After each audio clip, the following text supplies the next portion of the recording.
Ja dneska porozprávam vlastne o hrách, o tom, aký majú vplyv na deti a ako ich môžeme využiť vo vzdelávaní.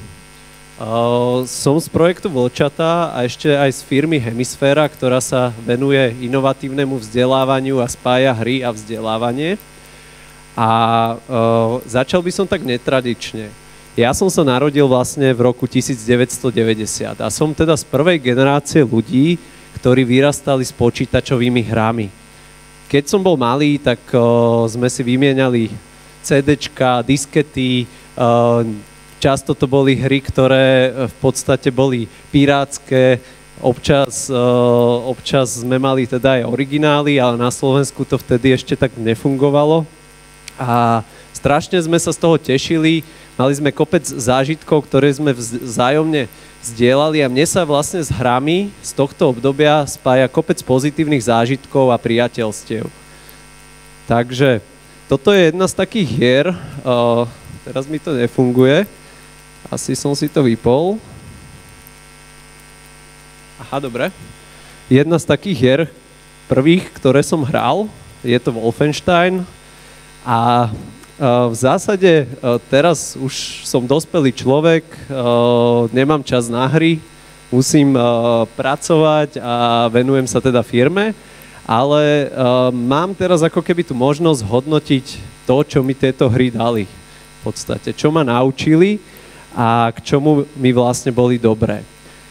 Ale mnohí ľudia, neviem, že či niektorí z vás ste tu rodičia alebo učitelia. Je tu nejaký učiteľ? A rodič?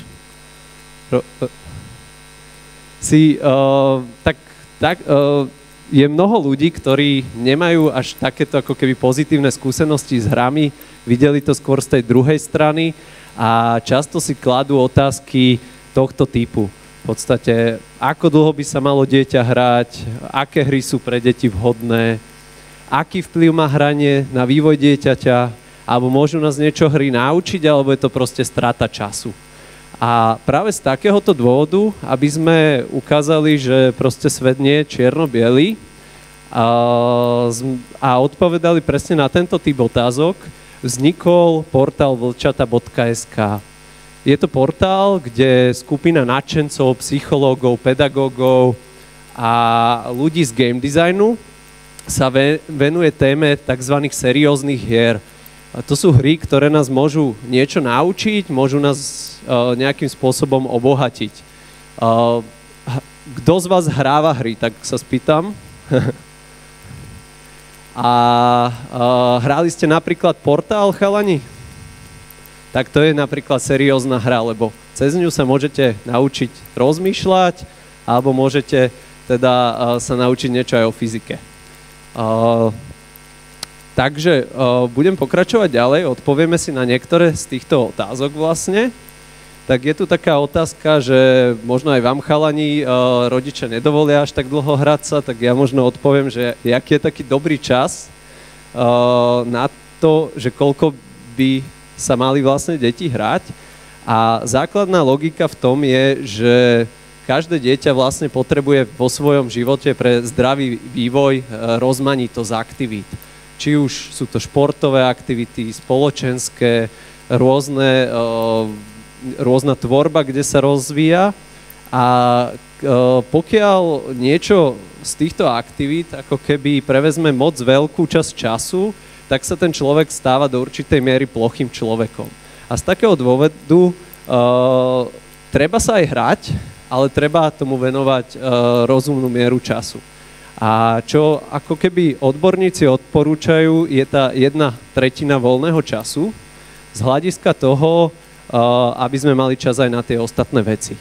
A táto 1/3 času sa myslí všeobecne pre médiá, teda aj televízia, aj počítačové hry, aj knihy napríklad. A ide o to, že keď napríklad mám teda 9 hodín voľného času, tak ľudne sa môžem hrať aj 3 hodiny, ale keď mám len tú hodinku denne, tak, alebo 3 hodiny denne, tak tá hodinka mi stačí v podstate, aby som sa mohol venovať aj tým ostatným veciam.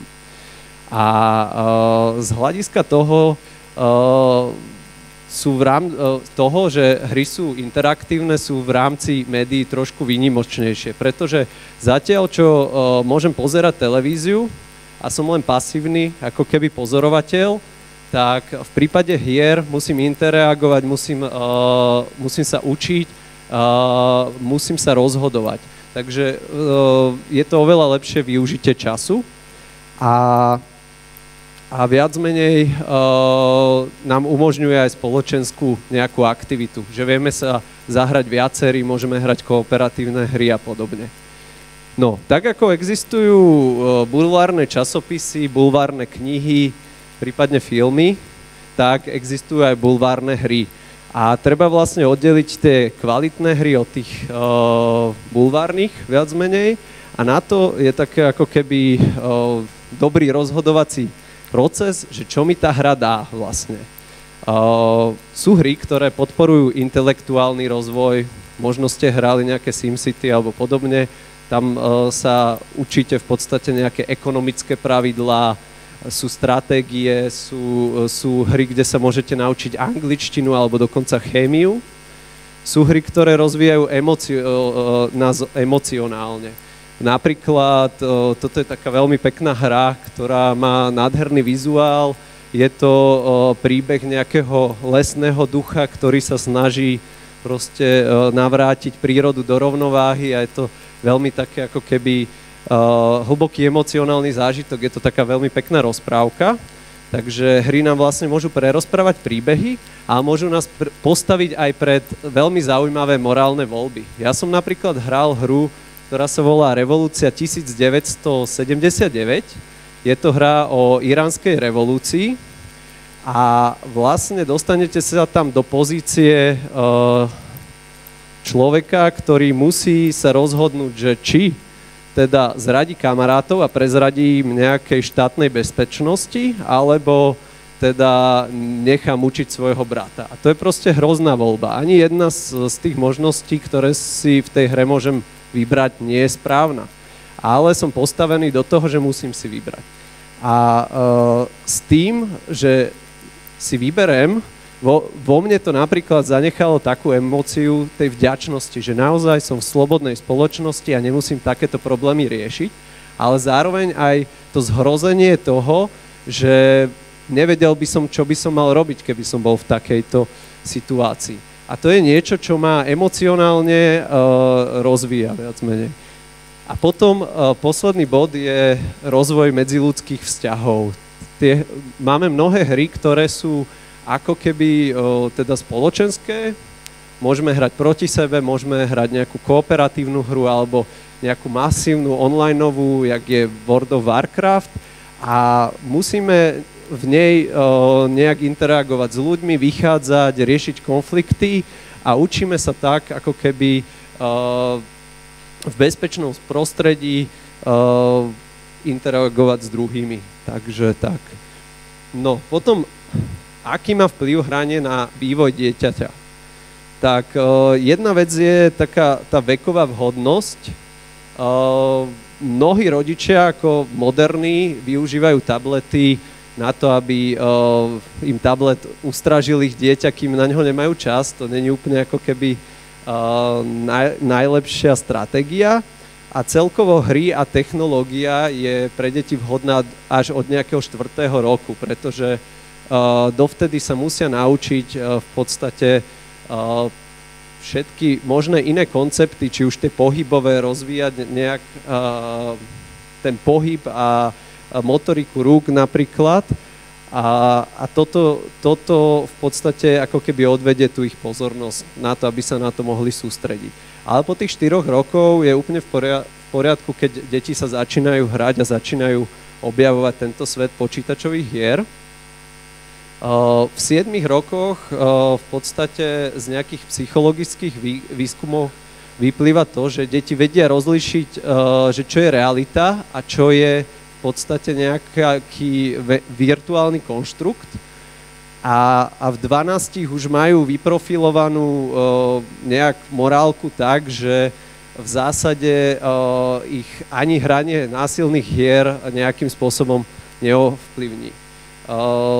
Ako roky tu je budovaný ako nejaký taký názor, že hry vytvárajú v deťoch násilie. A to je čistý mýtus, je to vyvrátené aj štatisticky.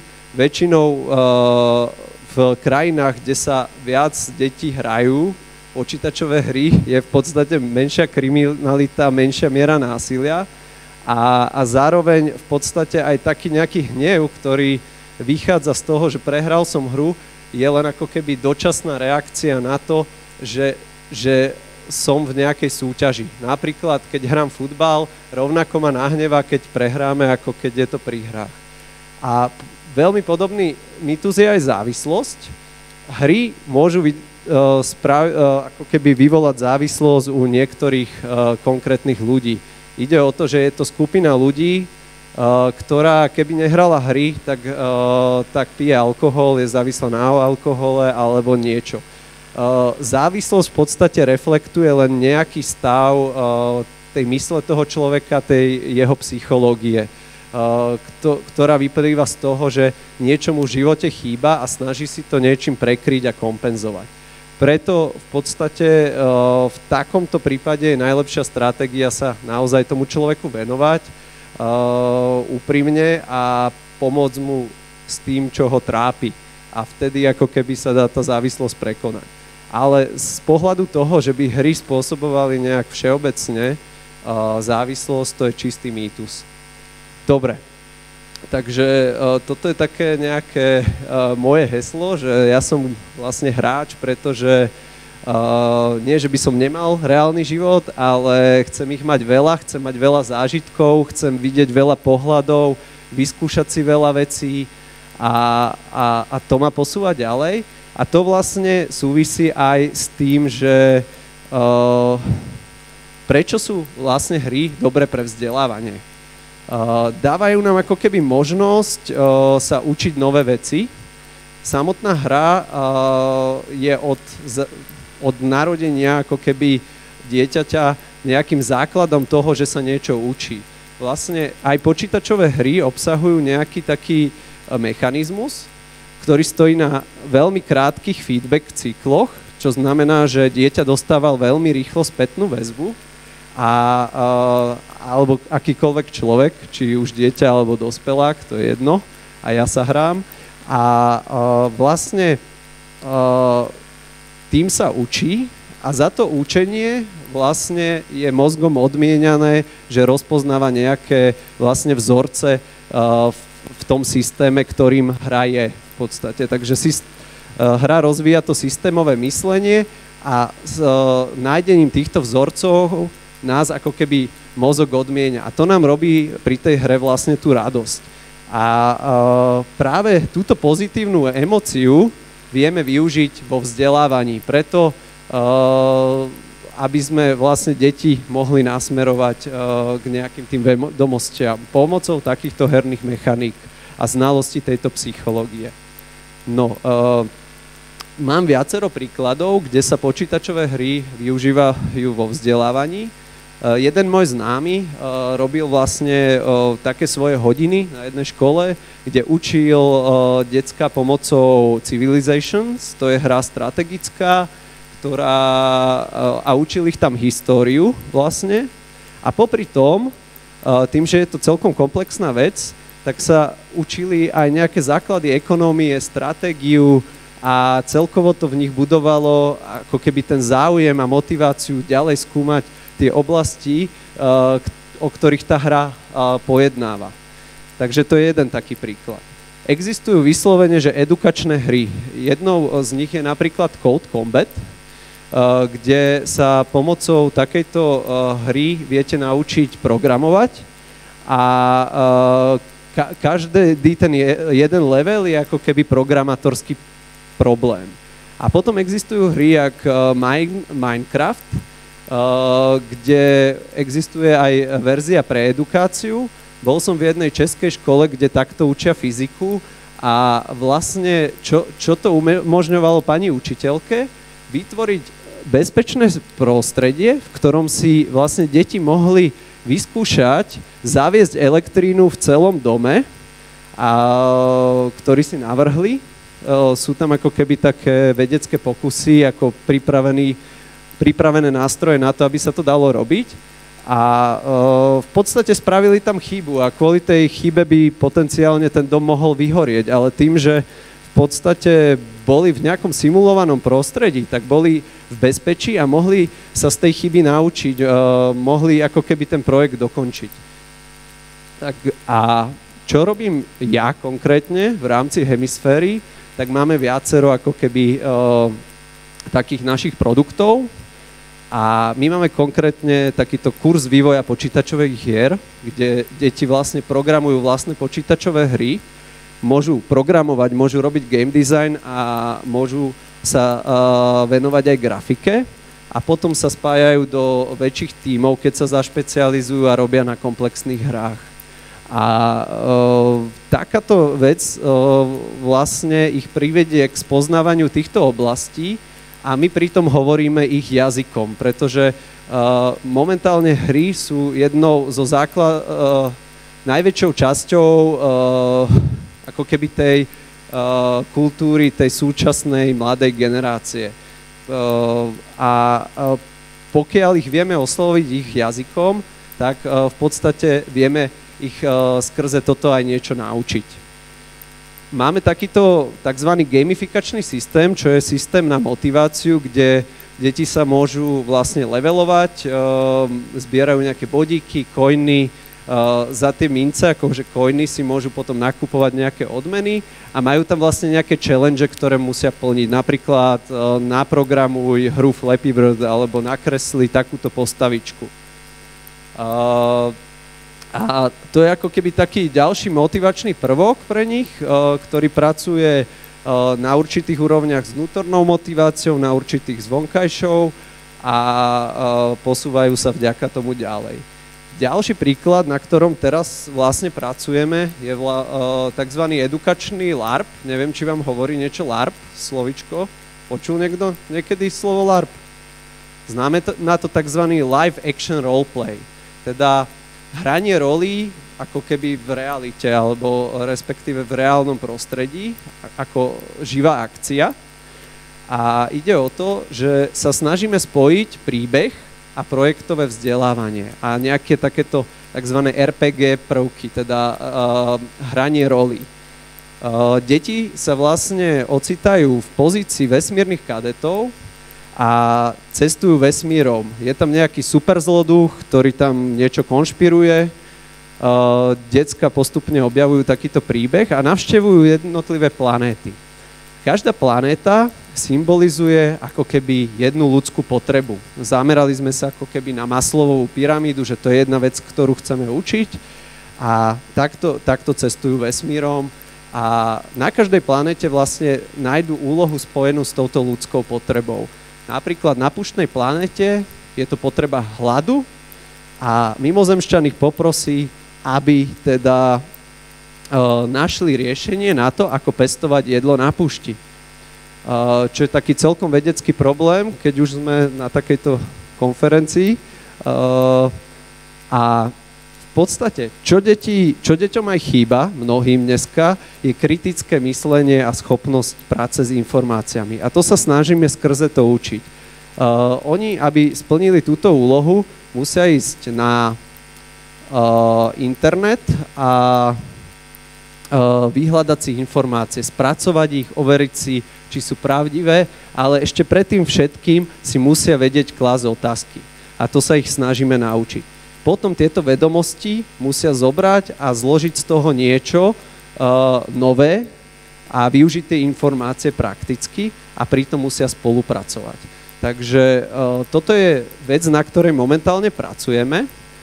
Aby ste si to predstavili, tak ja napríklad by som hral nejakú tú postavu, napríklad ich veliteľa, že ahojte kadeti, pozor, postavte sa, teraz vám dám inštrukcie, že aká je vaša misia a proste takto vlastne ten lektor alebo učiteľ zahrá nejakú z tých postav a dostane ich do toho príbehu, aby ich priviedol k tej edukačnej úlohe.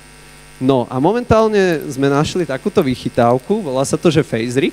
Je to vlastne program, ktorý vám vie snímať pohyby tváre a prenašať ich v reálnom čase na takúto animovanú postavičku. Takže lektor vlastne začne niečo hovoriť a postavička hýbe ústami. A takýmto spôsobom ich vieme ešte viac vtiahnuť do príbehu a vieme v podstate im odpovedať napríklad na otázky, že keby ste sa niečo spýtali, tak lektor by vám skrze túto postavičku ako keby odpovedal. Mohol by som poprosiť ukázať video, mám to tu aj v podstate vo videu, aby ste mali predstavu, že jak to asi vyzerá. A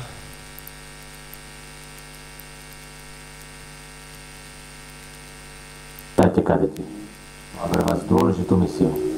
Od vás bude závisieť osud celej galaxie.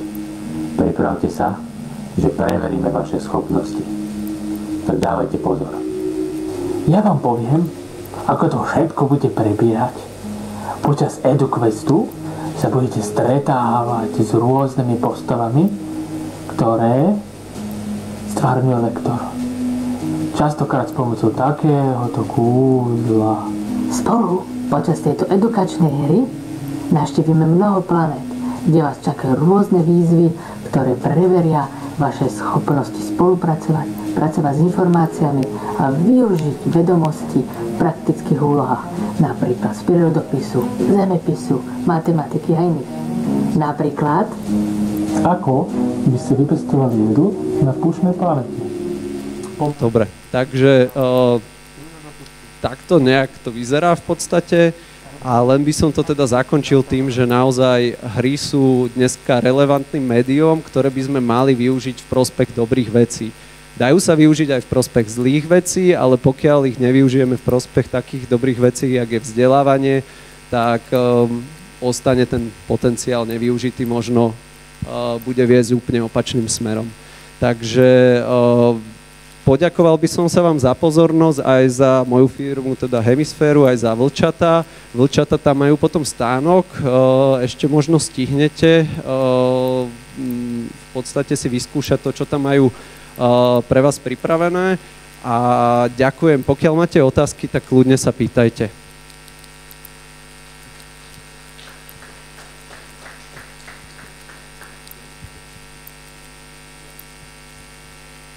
Čo hovoríte na také hry typu Fallout 4 alebo nejaký BioShock alebo také niečo? Tak ja som veľký fanúšik vlastne hier od Bethesdy, takže to je úplne super. Napríklad Skyrim alebo Fallout sa dá hrať tak, že si zahraš to, čo ti pripravili, v podstate tí vývojári, ale rovnako ho môžeš využiť na prerozprávanie nejakého príbehu.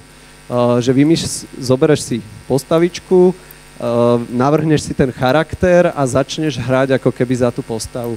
A neviem, či poznáte také videá, a je to ako keby veľmi kreatívna činnosť, sú takíto internetoví rozprávači, ktorí si vytvoria takú postavičku a ako keby natáčajú celé série dielov o tom, že čo sa tejto postave stalo. Neviem, stretli ste sa chalani s tým niečím? Nie? Takže tieto hry sú úplne super. Dávajú vám veľkú možnosť, ako sú otvorené, môžete tam vytvárať veci, môžete tam zažívať tieto príbehy, alebo dokonca môžete využiť tú hru na niečo kreatívne. To som tým chcel vlastne povedať, takže je to paráda. A môžete si aj zastrieľať do zombíkov a podobných a zmutovaných kríz a iných vecí. Takže tak.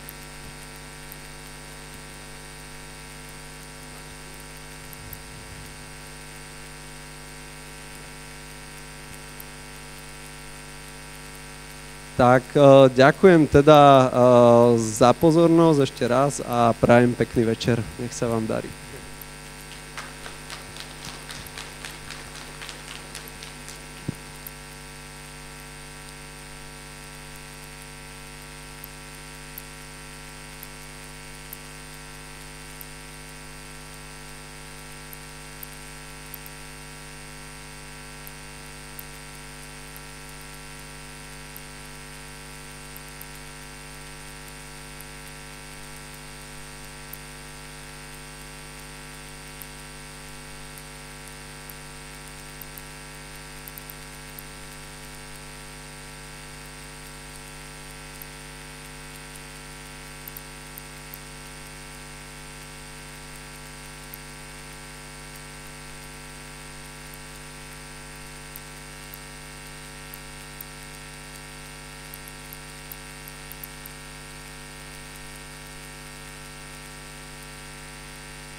tak pokračujeme ďalšou prednáškou.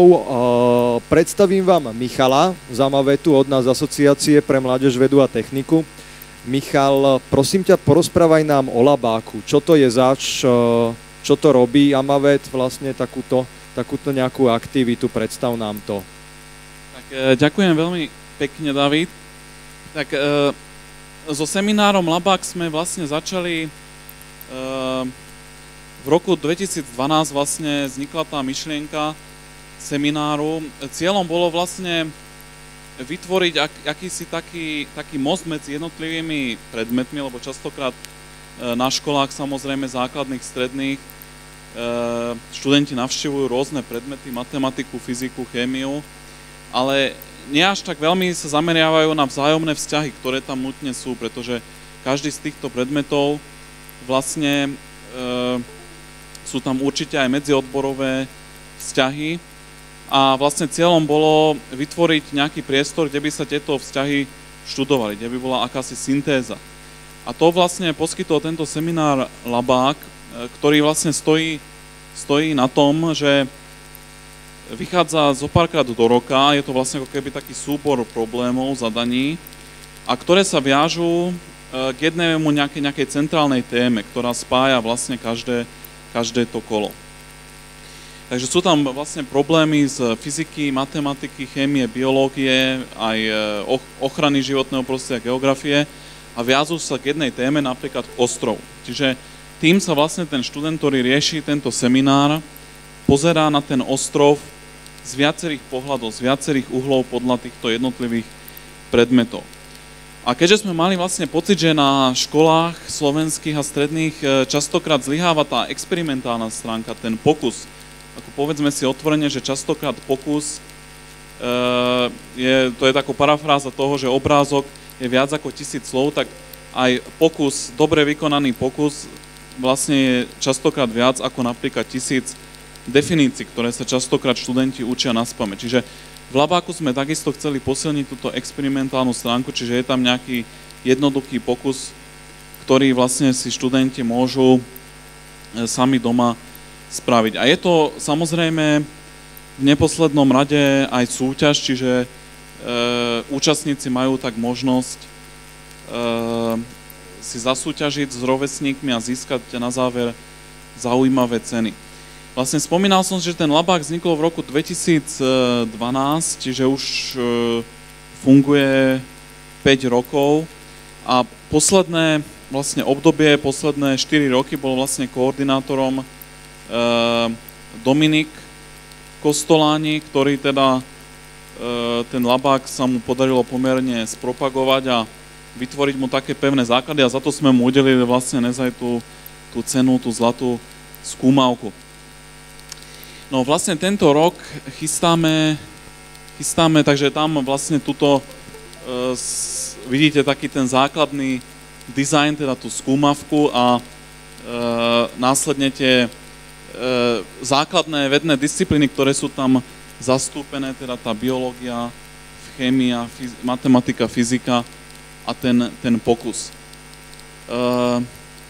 No tento rok vlastne chystáme viacero takých zmien, teda predtým v rokoch 2012 a 2016 boli dve základné kategórie, to boli základné školy a stredné školy.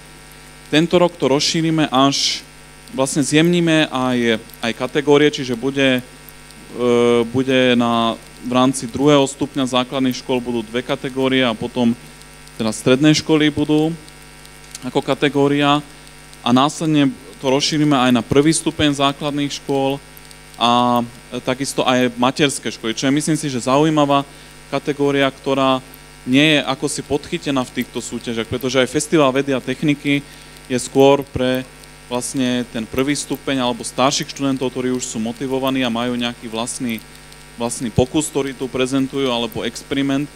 A materské školy je taká kategória, kde vlastne ktorá nie je na Slovensku vôbec podchytená, ale je zaujímavá, pretože tie deti už sa radi hrajú, radi spoznávajú a myslíme si, že má zmysel osloviť aj túto kategóriu týchto najmladších žiakov a študentov.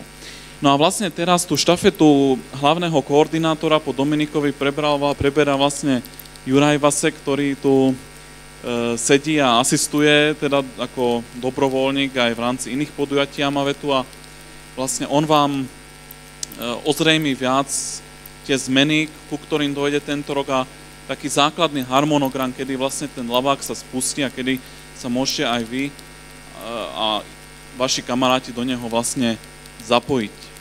Takže Juraj, ak si pripravený, tak môžeš prípadne nastúpiť. Jasnačka. Takže, ja to ešte raz zhrniem, čo tu bolo povedané. Online seminár Labák sa skladá z viacerých vedných disciplín. Sekunda. OK. Takže, jednak je to biológia, chémia, matematika, fyzika a ekológia. Túto multidisciplinaritu sa snaží zdôrazňovať aj nový dizajn, ktorý je robený formou veľkého množstva ikoniek. Takže keď to na budúce uvidíte, už viete, čo ktorá znamená. Dobre. Labák bude prebiehať v 4 kôl. S prvým kolom by sme plánovali začať tak v priebehu decembra až januára.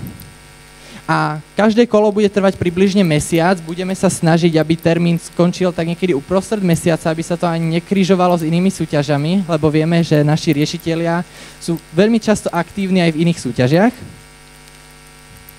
A tematika daných úloh bude zameraná na to, aby na dopravu.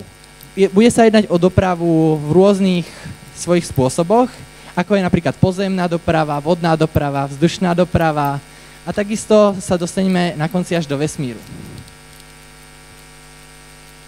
Ako už bolo spomínané, kategórie boli zjemnené. Ešte jedna dôležitá vec, čo tu je, tak materské školy a prvý stupeň ZŠ majú trošku odlišný spôsob úloh. Úlohy nerieši jednotlivec, ale rieši to skupina. Zároveň pri týchto dvoch kategóriách sa jedná o 3 úlohy, ktoré sú bodované 2 po 15 bodov a 1 po 10. A pri neskorších kategóriách sa bude jednať o 4 úlohy, ktoré budú po 10 bodov a bude sa nachádzať jedna praktická úloha, za ktorú bude možné získať až 40 bodov. Takže ak sa chcete zapojiť, navštívte stránku labak.net. Tam máme formulár pre odoberanie noviniek. Je to výberná možnosť, ako sa dostať k najnovším informáciám skôr ešte, než budú zverejnené. Alebo takisto sme aj na Facebooku. Na Facebooku sme ako online seminár Labák. Máme tam zaujímavé príspevky, kde sa nachádzajú nejaké zaujímavosti z týchto vedných odborov, ktorým sa venujeme. Sú to predovšetkým písané takým jednoduchým spôsobom, aby to bolo ľahko využiteľné aj v škole. Napríklad máme príspevky zamerané na periodickú sústavu prvkov a ideme prvok za prvkom. Dávame tam také údaje, ktoré sú dôležité, že ich človek využije, napríklad hustota alebo elektronegativita a podobne. A takisto takéto príspevky vznikajú aj z biológie, fyziky a aj dokonca ekológie. Zároveň dneska tu prebiehala aj špeciálna súťaž a bolo možné tipnúť víťaza, kto získa zlatú skúmavku. Z technických dôvodov sme nestihli vyžrebovať víťaza tejto súťaže, ale teraz k tomu následne dojde. Tu máme listočky so všetkými komentármi, ktoré prišli. Poprosím Michala, aby zamiešal, poriadne zatriasol. A ešte si zopakujeme, o čo vlastne súťažíme. Súťažíme o túto štvoricu super kníh. Super.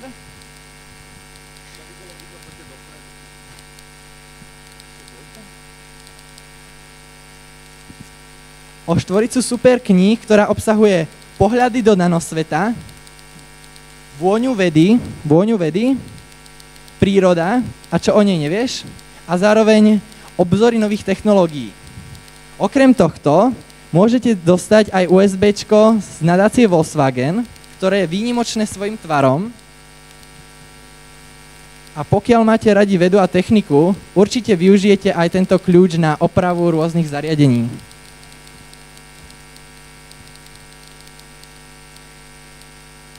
Takže ja teraz vyžrebujem meno človeka, ktorý dal komentár so správnym typom. Dobre, poprosíme niekoho z publika. Kto by mal záujem? Tak. Vieš sa nám predstaviť? Volám sa Orpa. Super. Tak teraz môžeš vyžrebovať, vytiahnuť jeden lístoček a prečítaj meno, ktoré tam vidíš. Janka Modrijová. Dobre, máme niekde Janku Mondriovú? Je niekde v tejto budove? Vieme pustiť zvuk aj vonku? Nachádza sa tu niekde Janka Mondriová? Ak áno, nech sa prosím dostaví do konferenčnej miestnosti a nech si príde prevziať svoju cenu. Ak sa neukáže, tak ju budeme kontaktovať cez Facebook, ku ktorému dala určite svoj komentár, na základe ktorej sme ju vyžrebovali. A predávam slovo Michalovi. Tak ďakujem, to je, myslím si, že tak v skratke všetko. Môžete sledovať teda tú aktualizáciu na stránke labak.net, ktorá teda pod vedením Juraja Vaseka bude prerobená, myslím si, že bude ľahko používateľná. A teda chcel by som vás vyzvať, teda či už ste tu ako vedúci, alebo učitelia, alebo študenti, že aby ste prípadne sa skúsili na tie úlohy pozrieť, odporúčiť a myslím si, že to môže byť celkom zábava, môže to pomôcť aj ďalej pri priebežnej príprave aj na iné súťaže, alebo ako súčasť vlastne mimoškolského vzdelávania. Takže ďakujem veľmi pekne za pozornosť.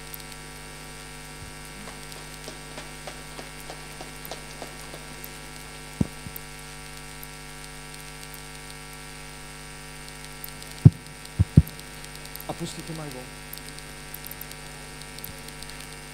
A rád by som vás teraz pozval na prezentáciu o AMAVETE, Asociácii pre mládež, vedu a techniku, organizátorovi tohto úžasného podujatia počas Týždňa vedy a techniky na Slovensku, jedného z hlavných podujatí Festivalu vedy a techniky AMAVET. Takže povedali by sme si niečo viac o AMAVETE. Ak vás zaujímajú aktivity o AMAVETE, prídite prosím sem do konferenčnej miestnosti, ktorá sa nachádza uprostred haly A0. Povieme si niečo o AMAVETE, čo ten AMAVET robí, aké aktivity, do ktorých sa môžete aj vy zapojiť, či už menší alebo väčší.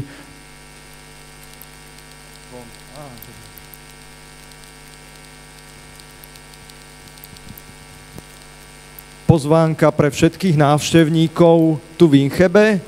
O malú chvíľu začíname s prezentáciou o AMAVETE, Asociácii pre mládež, vedu a techniku. Tak by sme vás radi pozvali na prezentáciu aktivít, ktoré AMAVET všetky robí. Dozviete sa nielen o festivale, ale aj o táboroch v Chorvátsku, cestách za vedou, exkurzii do CERNu, ktoré ponúkajú.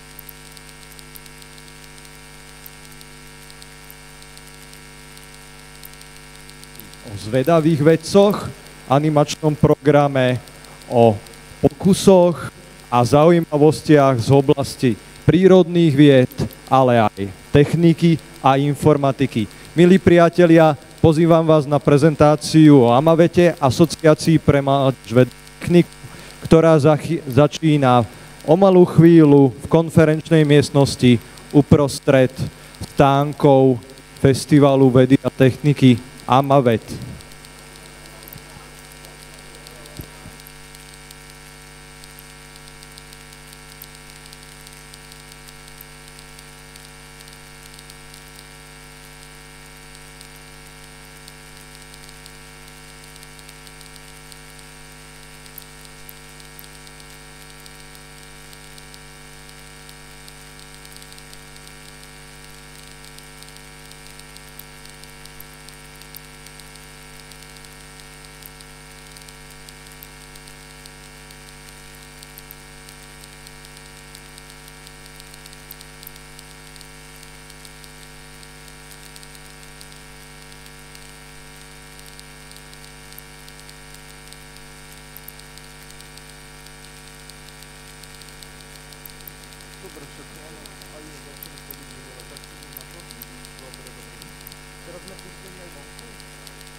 tak milí návštevníci, dovolte mi, aby som vám predstavil pani riaditeľku Zamavetu Asociácie pre mládež, vedu a techniku, ktorá vám povie o aktivitách, ktoré robíme pre deti a mládež, ale aj zapojenia dobrovoľníkov a ďalších našich návštevníkov.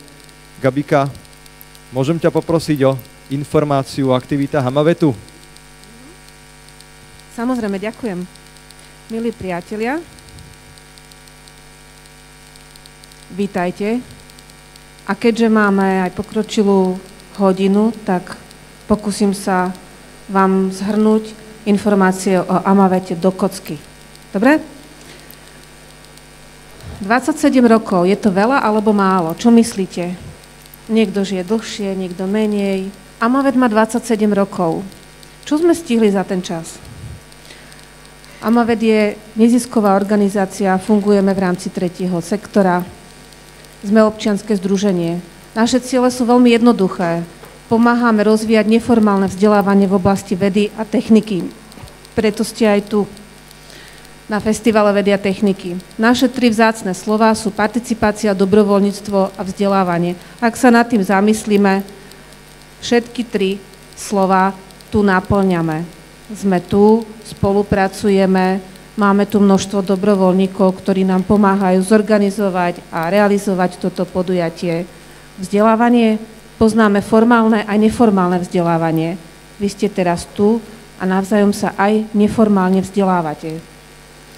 Amavet je rozdelený, dajme tomu, do troch činností alebo do 3 pilierov. Predovšetkým sú to klubové aktivity, pretože Amavet má v rámci celého Slovenska 56 klubov. Je to veľa. Sú rozdelené ešte do ďalších základných kolektívov, v ktorých pracujú a fungujú nielen deti, mládež, ale aj učitelia, rodičia a tak ďalej. Ročne zorganizujeme približne 1000 podujatí. Naša členská základňa je 4 500 členov. A okolo nás lieta ako včeličky množstvo ďalších dobrovoľníkov, vedcov a zaujímavých ľudí. Na národnej a regionálnej súťažiach alebo národné súťaže sú Festival vedy a techniky. Na ňom ste, čiže o ňom netreba rozprávať, ale ITčkarská konferencia Junior Internet, na nej vás takisto rada uvidím, bude sa konať v marci budúceho roka.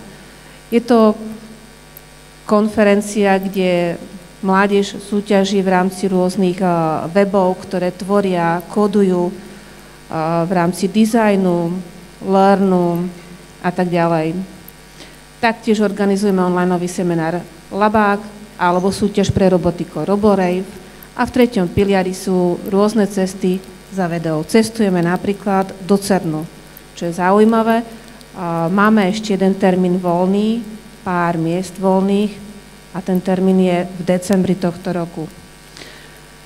Amavet v číslach fungujeme v rámci 8 krajov a v 56 klubov. Takto nejako vyzerajú naše aktivity. Je to približne rovnaké ako teraz na Festivale vedy a techniky, akurát toto bola akcia s názvom Expo Science International.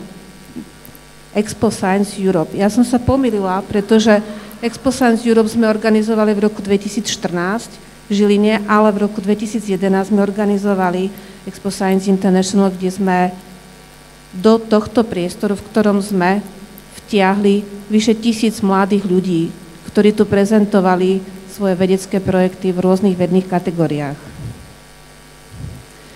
Toto je konferencia Junior Internet. Môžem vyzdvihnúť toho chlapca, ktorý je na pravej strane, ktorý získal kryštálové krídlo v tomto roku už ako 15-ročný.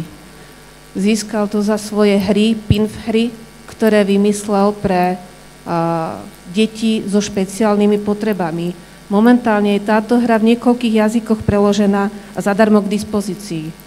Za čo mu veľmi pekne ďakujeme. Ale toto sú výsledky v rámci našich konferencií, kde dokážeme deti motivovať a potlačiť ich trošku dopredu, aby sa rozvíjali v tom, čo ich naozaj baví a zaujíma.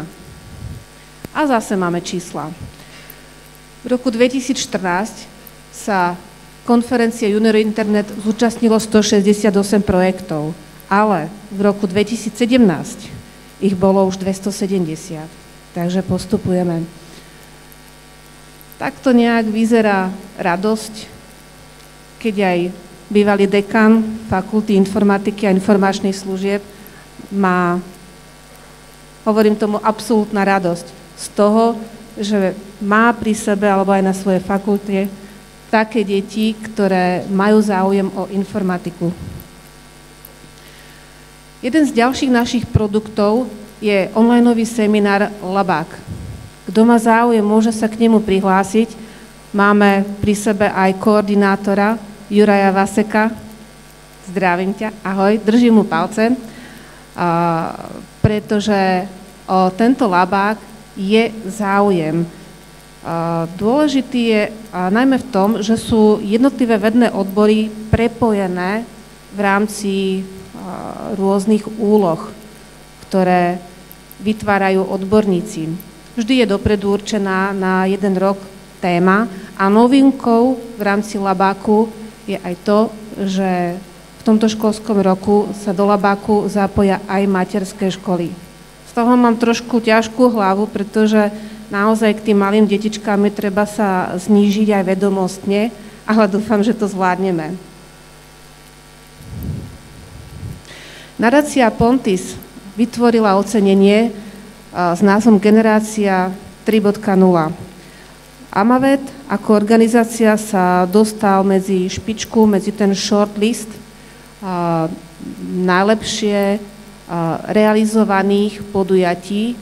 Prezentovali sme Festival vedy a techniky. Znova, máte aj vy možnosť zistiť alebo precítiť tú atmosféru, ktorá je tu, ktorá sa tu nachádza, ktorej súčasťou ste vy. Ale čo ma najviac teší, je ten obrázok vľavo, kde v strede sú chlapec a dievča, Adrián a Ivka. Ivku nájdete tiež na festivale. Získali špeciálnu cenu, ocenenie za svoj projekt s názvom Chemplay. Vymysleli stolovú hru, na základe ktorej sa môžu učiť deti tvoriť rôzne chemické vzorce. Aj keď ich to nebaví na školách, tak táto Ivka s Aďom vymysleli spôsob, ako vtiahnuť deti do tejto hry tak, aby ich to zaujalo, tak, aby mohli sa zároveň aj naučiť to, čo je treba sa naučiť v rámci chémie a aby sa mohli potom s ňou hrať.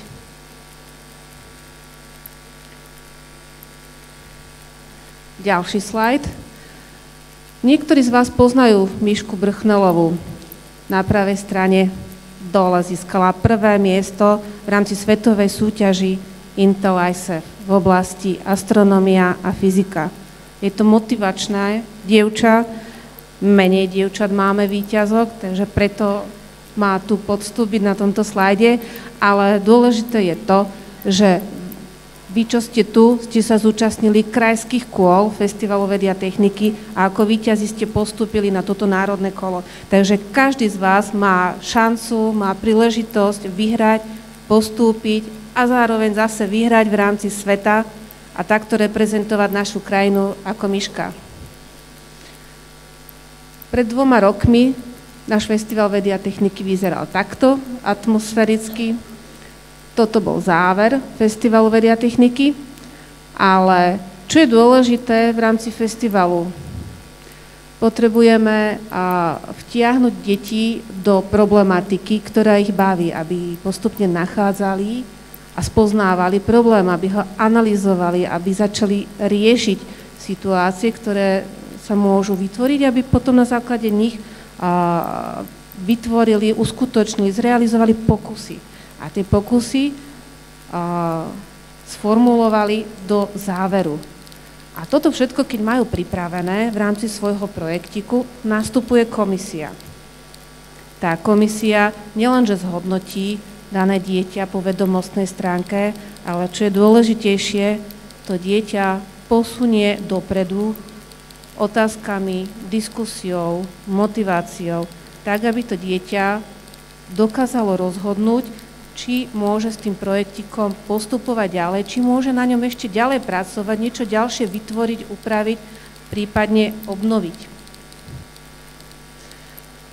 Jednou z našich ďalších aktivít sú rôzne exkurzie do vedeckých centier, ako je napríklad CERN, kde pôjdeme v tomto roku naposledy v decembri. Alebo do Technorámy môžete ísť s nami takisto. Máme vytvorený aj akreditačný program, alebo akreditovaný program animačný s názvom Zvedaví vedci, ktorý využívame najmä pri menších deťoch v detských táboroch, kde sú menšie deti a s nimi sa naozaj hráme. Ak niečo buble, šumí, šuští, tak to deti zaujme, vytvoríme určitý pokus a až potom im začneme rozprávať o tom, čo sa udialo, aký fyzikálny, chemický zákon. Toto sú naše webové stránky, kde nás nájdete. Mnohé z nich už aj poznáte. A tu je krátke video, keď si chceme priblížiť, ako sme v minulosti fungovali v rámci Festivalu vedy a techniky. Mnohí z vás sa tam nájdete.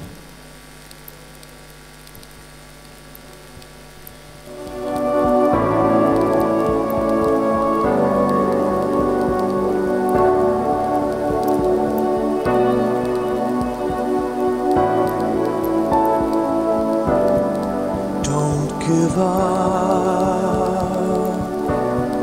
It's just the weight of the world.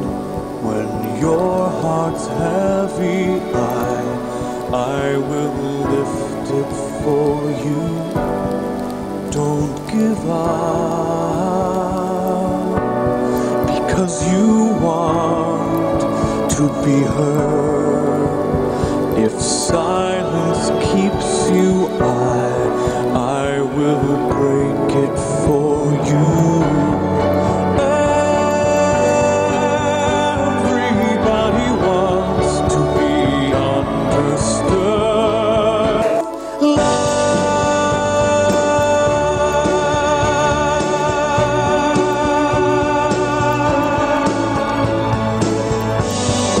Don't give up. It's just the hurt that you hide. When you're lost inside, I'll be there to find you. Don't give up, because you want to burn bright. If darkness blinds you,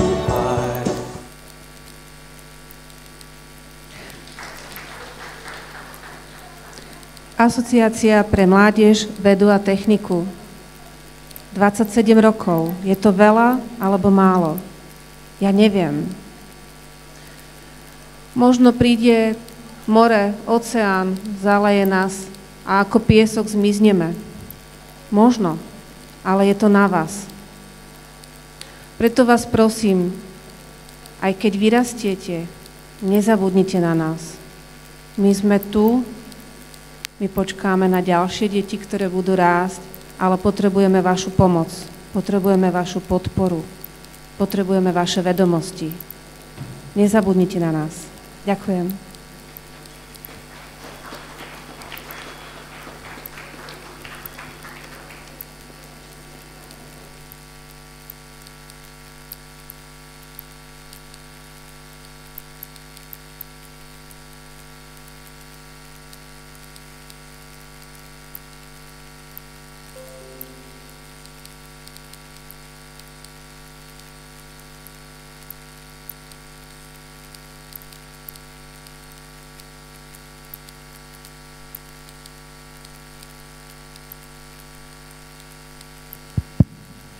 Milí účastníci Festivalu vedy a techniky, na večeru. Večera začína už o malú chvíľočku, môžete sa premiestniť do priestorov reštaurácie. Prvý autobus bude odchádzať o 18:45, tak prosím, prispôsobte si aj čas v reštaurácii. Opakujem, Autobus prvej skupiny odchádza o 18:45 z toho miesta ako včera a autobus pre druhú skupinu odchádza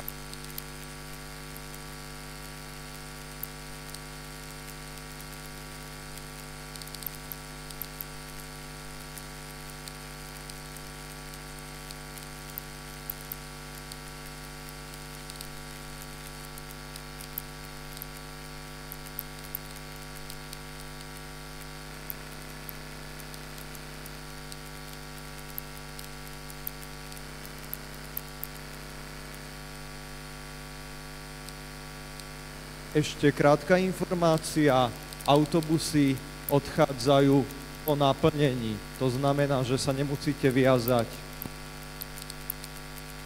časovo.